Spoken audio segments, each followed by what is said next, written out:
أعوذ بالله من الشيطان الرجيم بسم الله الرحمن الرحيم السلام علیکم ورحمت الله وبرکاته.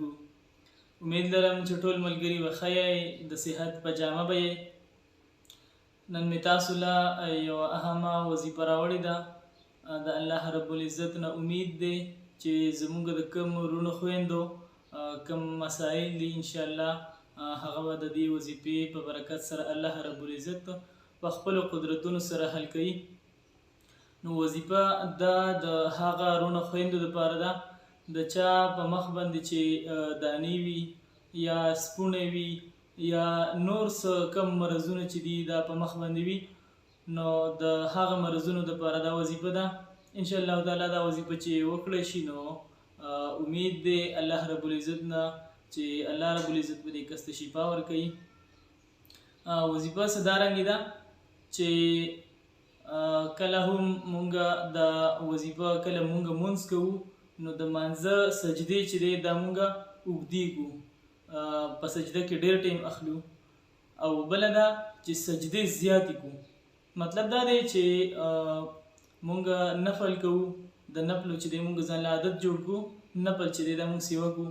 یو په سجدو کې زیادت دی، یو په سجدو کې په وخت اخیستو سره زیادت دی چې یعنې مونږ سجدې اوږدې کړو او سجدې ډېرې ډېرې کوو. او بله د سحر د هر مانځه نه بعد چې دی 11 پیرې چې دی دا درود شریف ویل دي او بیا هغه په خپلو لاسو باندې شوب کول دي او بیا هغه لاس په خپل مخ باندې راښکل. او د سحر مونځ بل دا چې د سحر مونځ نه قضا کوو، د سحر مانځه نه بعد به 41 سوارې چې دی دا والضحا به وایو. والضحا کم چې والضحا صورت دی پوره والضحا نه صرف والضحا لفظ چې دی دا به مونږ 11 پیرې 41 پیرې دا به مونږ وایو. او هغه به بیا مونږ په خپل لاس باندې دغه کوو شوب کوو او بیا به د هغې نه بعد په خپل مخ باندې راکاږو. نو انشاءالله تعالی د الله تعالی نه امید دی چې زمونږ د کم وروڼو خویندو هم دا هم مسله ده. نن سبا چې دی مسالې او داسې چې دی نو خوراکونه زمونږ داسې دي چې زمونږ د ډېرو ملګرو چې دی نو په مخونو باندې دانې دي. نو انشاءالله تعالی مونږ چې دی د دغه نه پرهیز وکړو، د کریم نه او څومره هم چې دوايانې دي د هغې نه پرهیز وکړو. انشاءالله تعالی دا کومه روحاني وظیفه ده الله رب العزت به د دې په برکت سره زمونږ مخونه چې دی دا د دانو نه خالي کوي.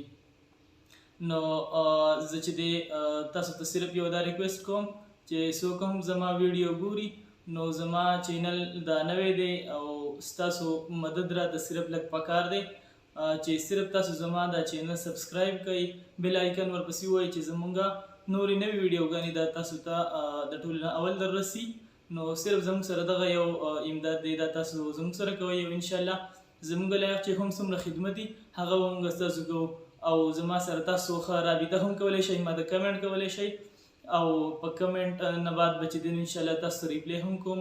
بیا هم که ډېر هم ضرورت و نو انشاءالله تعالی داسې پرسنل کې به انشاءالله رابطه کوو. خو زما تاسو ته یو دغه درخواست دی چې زما چینل سبسکرایب کړئ او د بیل آیکن ورسره ووهئ. تر بلې ویډیو د خپل الله مو سپارم. د الله تعالی په امان.